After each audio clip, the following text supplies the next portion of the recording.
Well, good morning, good afternoon, good evening, wherever you are joining us from.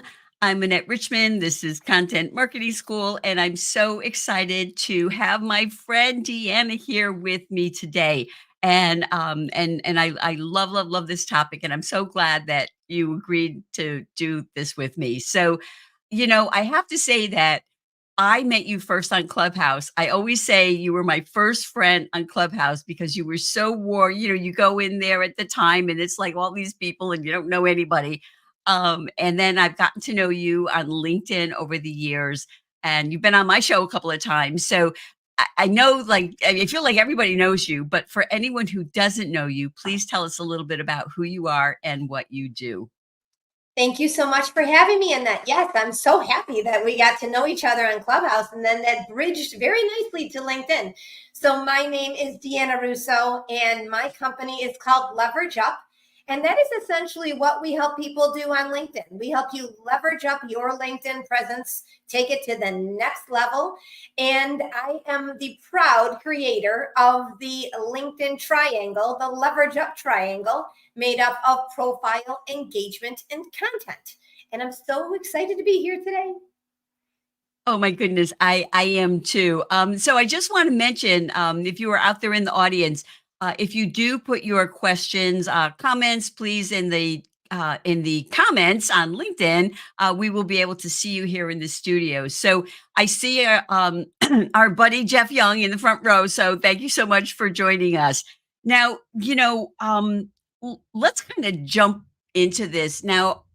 For me, you are known for weaving personal stories into your posts on LinkedIn. And, I think that you were just so extremely talented about that. And so, you know, and I know I was thinking about you the other day when I was talking about work life blend, not balance, that, when I talked about someone, writing a post while they're watching their kids play sports. And I was thinking of you because I know you have talked about that.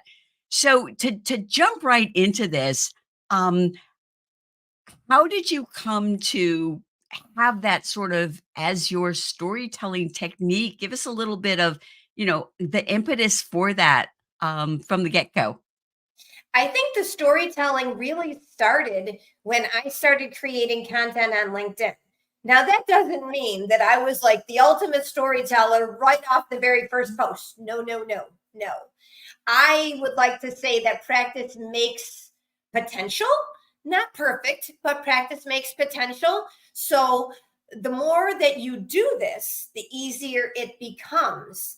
And where my first few videos probably weren't the best. If anybody wants to scroll through, I told Jillian Whitney this the other day. If anybody wants to scroll through and take a look at some really cringy videos, go ahead. Go take a look at that. But really, the storytelling all comes with the amount of content that I have put out there, and you just do it and you figure out what the story is, what the lesson you want to teach is, what the value is. And value, to me, like, value is starting to have the exact same connotation as authentic. I mean, authentic, you can be authentic without saying that you're authentic. You can be valuable. Your content can be valuable without saying, I'm going to bring the value. No, just do it. Yeah, I hate the word authentic. I'm starting to see people use genuine, and so I'm gonna sort of move into the wanting to be genuine. But it's so I have so many questions to ask you, and with the content, is it something? I'm guessing it's a mix, but I'm wondering, is it something where you're like if you're talking about your kids, is it in the moment where right there you're watching them and you're writing it? Or are you sort of keeping notes on your phone, little tidbits the other day when I was, shopping or whatever? So tell us a little bit about your process. It's all of the above. It's all Okay. of the above. Sometimes I can be in it and I can just write. And then there's other times where the notes app on my iPhone is unbelievably helpful. I just write it all in there. And even if it's a couple phrases or something, and then I can go back and really expand on it. If I think that something could be a seed to then grow into a flower or a garden for a really good piece of content, then I plant the seed as soon as I'm thinking about it. Because otherwise, I mean, if you just let it there, and then you're gonna forget. You're gonna forget that what that moment was like. So Yeah, I do that. I send myself emails. I have a notes app. I also have a little free dictation app that I use, so I might start talking into that. yeah. And I will say that I get a lot of my ideas like in the shower. And when I'll jump out and run to my office, which I have a very small house, so it's not far. And I write on my whiteboard because I'm one of those people that still has like whiteboards in their office. Nice. And because you have to sort of get that. But how and obviously I don't want you to give away all your secrets, but how do you sort of connect the dots between, the story, the personal and the lesson? I mean, how do you say, okay, this goes with this? Yeah. So the one of the best ways I have to answer your question is to give you an example. Okay, So awesome. if I'm gardening and Mhm. I am planting seeds, planting plants, the first thing that I tend to think of is that LinkedIn is like a garden because you have to put the seeds in the ground, then you have to really take care of it. LinkedIn is not something, creating content on LinkedIn is not an overnight thing. You can't be an overnight sensation. I mean, people can tell you that they can promise you that, but it's not realistic. But organically is the best way to do your content. So if you are doing something, having a conversation, whatever it is, if you think about how you can relate that to your business. I've done personal type posts about gardening. I've done it about deer in my backyard. How you can see the color of the deer is kind of blending in with the woods. And you can only see that. And then my brain goes into, well, he's not really standing out. No, he's blending in. So in order to optimize your LinkedIn presence, you have to stand out. So that's just the way my brain is working, that it just kind of makes those connections Well, where it makes the most sense. see, the thing is that's absolutely brilliant, and really what we'd have to do is sort of borrow your brain That's to right. do that to do that. But, I just think it's so fabulous, and then so that kinda ties into what I was gonna ask you also because, and I know you've been talking about doing more video. Now, I have some really cringy videos. They're up on YouTube because it was before I was active on LinkedIn, and they're still up there, and it's like, "Oh, I look at them. But anyway, that But you're you doing. don't take them down in No, I this. don't take them Julian down, talked to me about that and the other day. There's no way that I would consider taking them down because yeah. it's a lesson. It's a lesson. I never delete any of my posts. Nope. Yeah, If a post doesn't do well, you still leave it there. If you don't delete anything. yeah. I cringe when someone says delete it. I'm like, why? I Why I would you know. delete?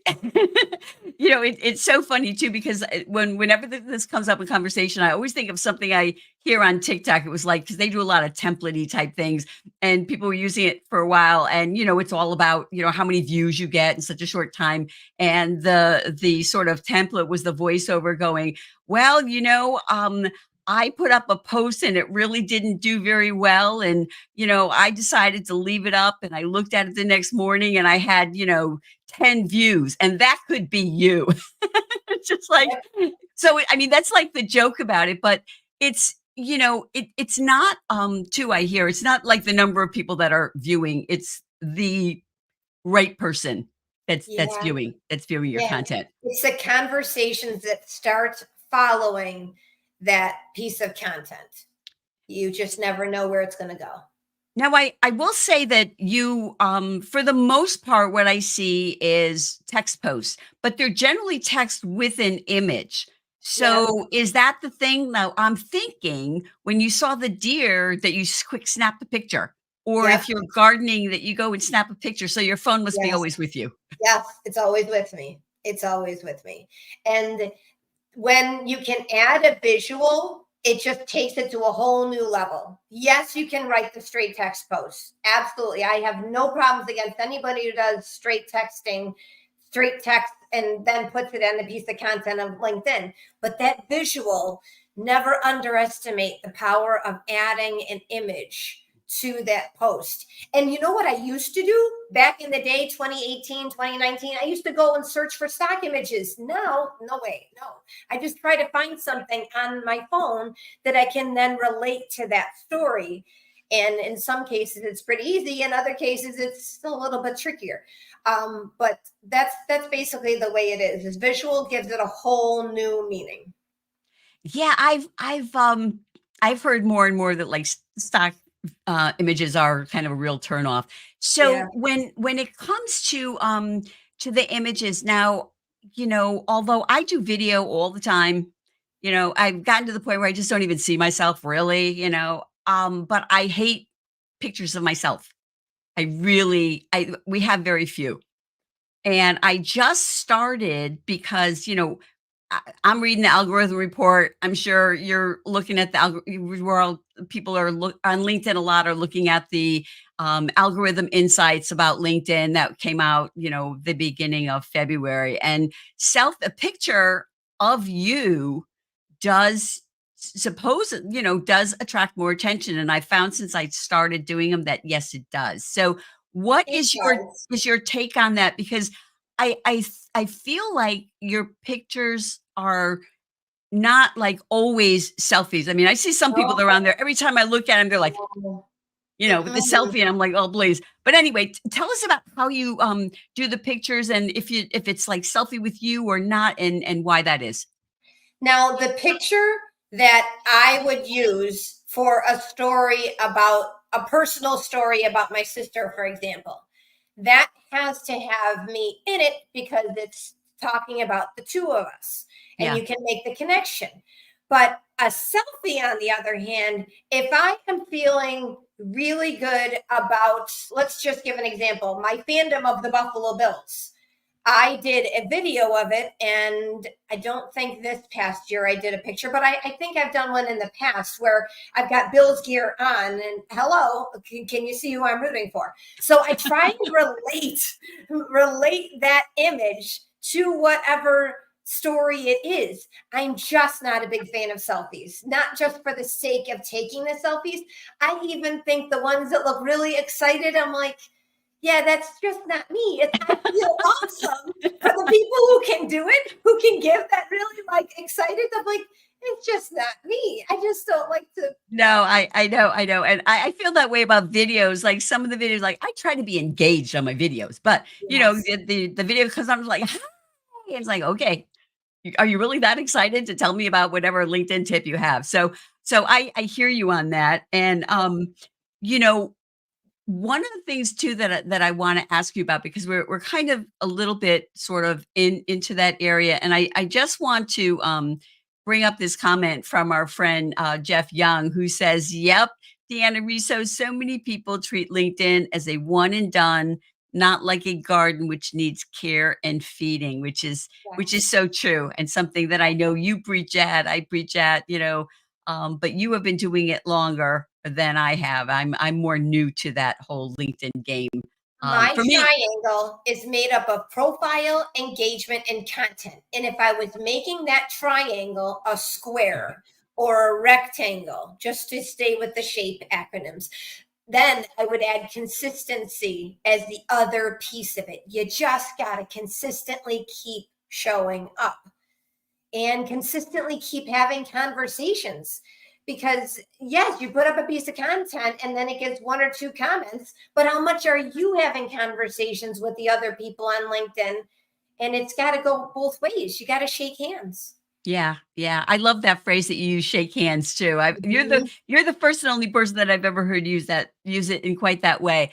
So as we're kind of in this area of the different types of posts, and you mentioned the one that you do with your sister, which is so beautiful, every year. And I heard someone on Clubhouse, and I can never remember who it is. It's not my origination. The idea of having professional, personal, and private. Now, for me, I am obviously professional. Yes, for me, personal is kind of like, me with the dogs, might be me and my husband at the game or me at a networking.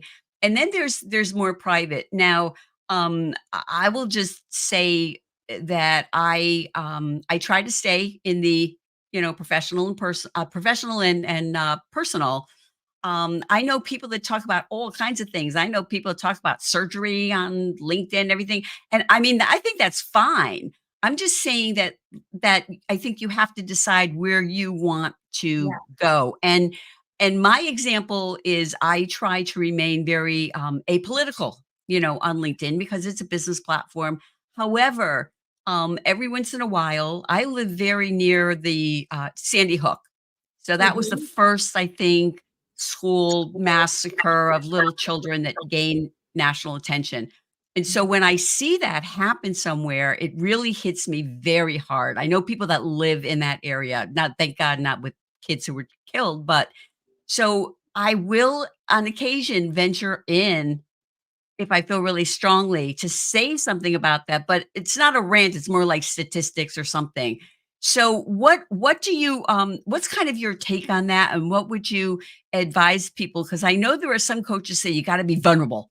That's it. And so Yeah, so but you what's your don't take? want to be, I would argue with that is you got to be vulnerable. No, you don't have to do anything because in and of itself, it's your choice. It's you have to do you. But I will say that if that vulnerability can teach a lesson, like mine did with my sister, that's the ultimate reason for me putting that out there, whether it's on LinkedIn, whether it's on Facebook, whether it's on Instagram, whatever it is, because Mhm. people on Facebook are closer to me and my family. They actually remember her. LinkedIn, Yeah. people could say that that post may not belong on LinkedIn. As I'm talking, I'm wondering if I'm even answering your question. I am. I think there's an answer to that question. You Why are. did No, I make continue. the You're question? weaving that way. People might consider that post of me and my sister private. And that's okay if you do. That's okay if you do. My reason for putting it out there on LinkedIn is to teach a lesson. I have this people who follow me. It's a pretty large following at this point. I would be losing an opportunity to teach people a lesson about the dangers of drinking and driving if I didn't put my story out there. And Yeah. so, yes, private, personal, professional, all the lines are blurred depending on who you are. There Yeah. are a lot of people on LinkedIn who think that nothing personal should ever go on LinkedIn. Okay, that's fine. But I would argue with that. This is not a B2B platform. This is a B to H or H to H. This is a human to human platform. We are all humans. The same types of things that we would talk about at a networking event, in the office, on a call, is the same exact thing that other people can relate to. Mhm. It comes down to the ability to relate. And I got a direct message from someone who could relate to a post I put out there. Then I feel like then my content worked. Regardless of what else happened, the person related with that story. Yeah, yeah. No, and again too, one of the things and I for me it is an occasional, like when talking about something that might relate to women in the workforce or something like that that might be a political thing. And I feel that it is kind of relevant because it does speak to, people in work and business or whatever. But the thing is, I like what you said because you don't have to do anything, and that's really, the thing that upsets me is sometimes people will push, their clients to go in places where they're not comfortable. But I agree with you. I hate that whole thing of, occasionally you'll hear LinkedIn. "Oh, are you there? I am here, but my camera just decided to exit out. So I'm working on getting it back up, but I hear you. Okay, all right." So one of the things too that I wanted to Are you still there? I am Ah, here. there you are. Hey there.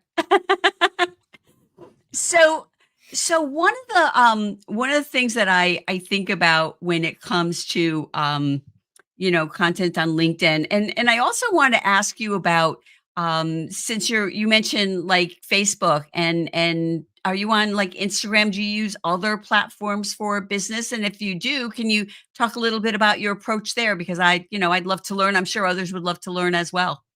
LinkedIn is my primary platform. On Facebook, I'm starting to open that up a little bit more, but I'm very, very cautious as far as who I accept on Facebook and Instagram because my family is there and my kids are there. And I for LinkedIn, you won't see pictures of my kids on LinkedIn. That's just a Deanna Russo Yeah, rule. that Yeah, yeah. No, I hear you. I am one of those people with Facebook, and I have some friends, colleagues who do a huge thing on Facebook, and they have thousands of friends and everything. I have 36 friends on Facebook. Mm, So yep. that I feel that like you, like that is my private place. It's where everybody that I'm friends with, I know them. I know them Yes. pretty well. It's Yes. not, it's not, people that are just random people, and I get those requests all the time. I'm sure you do too, and I Yep. just kinda like, "No, this is my space." So, Yep. I just wanna say, and I applaud you as well, Jeff Young says, "Nice recovery, Deanna Russo. Talk about being genuine." And I love this too because also our mutual friend Brenda will say, "It was a learning experience when these Yep. things happen." Just Yep. a learning It's experience. live. It's live, and that's what happens. And I'm like, oh, look, if the camera just went out, you just got to keep rolling with the punches. That's all. So one thing too I want to ask you about, because I go back and forth on this, and I will say this year for the first time, I created a content calendar. Now, when I first started doing it, because I'm taking a course and it was like they were talking about it, and I thought, it's a good idea because it's a lot of work going in, but when you plan, it can help you come up with ideas. Although I will say that it's also kind of loose. I have sort of days for different types of posts, but nothing really written in stone. So what's your feeling about the idea? I mean, do you do that at all? Any kind of I I don't, but I would say that my newsletter is the one thing. Speaking of newsletter, Jeff Young, I know you're watching. Thank you very much. I have to give him a shout out every single time I talk about my LinkedIn newsletter. But that's the one thing that I try to be consistent with and that people get notifications from in their note on LinkedIn. So there are ways and formats that I am then trying to use more of. For example, videos. But that being said, I'm not writing out what I'm going to do the videos on. Mhm. I really just go by inspiration of what, and sometimes it falls flat, and sometimes it actually strikes a chord. So it's fine. I just keep doing it. But that's I don't have a content calendar. I'm feeling that if I did start one in that my anxiety level would go up consistently because I just feel like whatever I want to post is what I post. And if I have something that's holding me accountable, I do that with my newsletter at least. I mean, I do a certain type of format for my LinkedIn newsletter, but everything else I just kind of roll with the punches and I post the way I want to.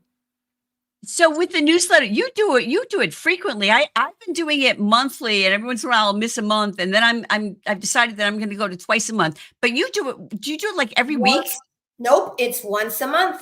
It's once Oh, a month. Uh-huh. I've been doing it once a month and I've kept that up for it was 2 years in January is when I yeah. When started. when when LinkedIn rolled it out, and I know I was one of the people that jumped right on it too. And then so many of the newsletters that I was subscribed to, um, I people publish for like 3 months or 5 months, and then that was it. And then And you that's never it. heard. Yep. Yeah, Yep. you never heard from them. You never heard from Right. them It's again. just like anything else on LinkedIn. You gotta be consistent with it. And when I decided to do it, I'm like, I'm in. That's just the way I for some people, it's just not very easy to be consistent with these things. But with me, once my mind is set, it's just like my exercise routine. When my mind was set to exercise 5 days a week instead of 3 days, I'm like, there's no stopping me now. Now I've got it in my head. I'm going to do it 5 days a week. So, yeah. Well, Same you thing with amaze me. coffee. When I gave up coffee, I'm like, nope, that's it. I just decided. And everybody's like, why? Why? I'm like, because I just made a decision one day to do it. And Well, I don't drink coffee every single day anymore. Now I'm giving myself 2 days. I'm giving myself a peppermint mocha at Christmas time, and then my birthday, I will have a coffee from Starbucks. But no more daily cup of coffee, and I've noticed a big difference. I'm going down a complete rabbit hole now, but yeah, no. I love that because you're actually mentioning the last question I have for you, and then I want to go over and look at your LinkedIn profile and talk about that a little bit, and then have you share kind of your final thought. My sure. last question for you, and I think this should be a fairly easy answer, is what do you make? Because we talked about consistency, and then you were just talking about 3 days to 5 days with the exercise. What do you recommend as far as consistency? I know there was a whole big 365 a couple of years ago during the pandemic, and that I know. But now what is it? What do you recommend? It goes back to doing whatever you can do to stay consistent on LinkedIn. And for me, when I started creating videos, it was 2 videos a week. That's what I was going to hold myself accountable to. I kept that up for over a year. 365 days. That's a lot of videos. It's twice a week. Yeah. But if I tell you you have to post 5 days a week, if I tell you you have to post 7 days a week, if I tell you you have to even post 3 days a week, that's just an opinion.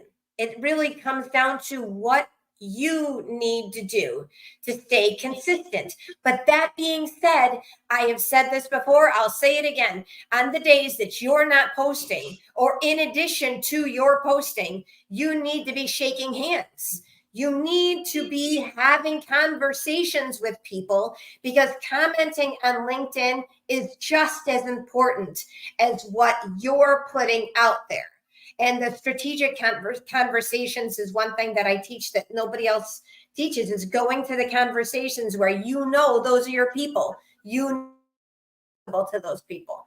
So consistency for content needs to have the conversation about how much am I commenting, because that's just as important as the content.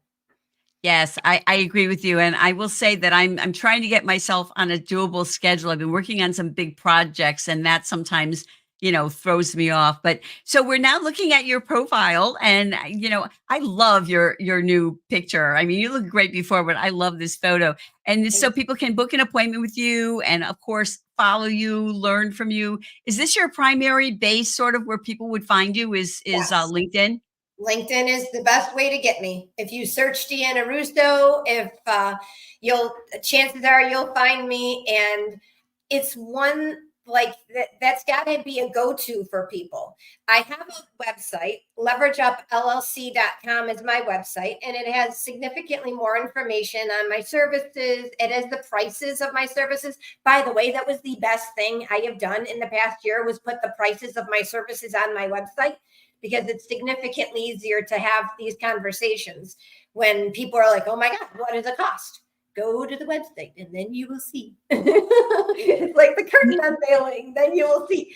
So No, yeah, but really the best way to see what I'm all about is going to LinkedIn. well, I agree with you. I've always had my prices on my website. I rather have transparency, Yes. and just I don't like the idea of you go there and I kind of ask you how much for like an hour of coaching or whatever. Right. So we've talked about a lot of things, and I know we're like right at the end here, but I always like to ask all of my guests, what is one thing that you would like to share? Maybe I didn't ask you about it, or it just didn't come up in conversation, that you think is important, to share with people watching now on the replay or listening on the podcast later. One of the things that people ask me a lot about is, what do I post? To which my question back to them is, what stories can you tell? What conversations are you having? What problems do you solve? If you can answer all of those questions, then you have the answer to what should I post, because that is what people want on LinkedIn. They want to hear the stories. They want you to take them behind the scenes. They want you to tell you about the conversations. And when I see people actually doing that, I'm like, yep, that's a perfect LinkedIn post. And I have to comment to bring more visibility to that post. So that's really what it's all about. Well, I thank you so much, my friend. It was so great chatting with you and seeing your face. And thank you for all the gems that you dropped. And I will say out there to everyone who is watching that I will see you again next week. So bye for now.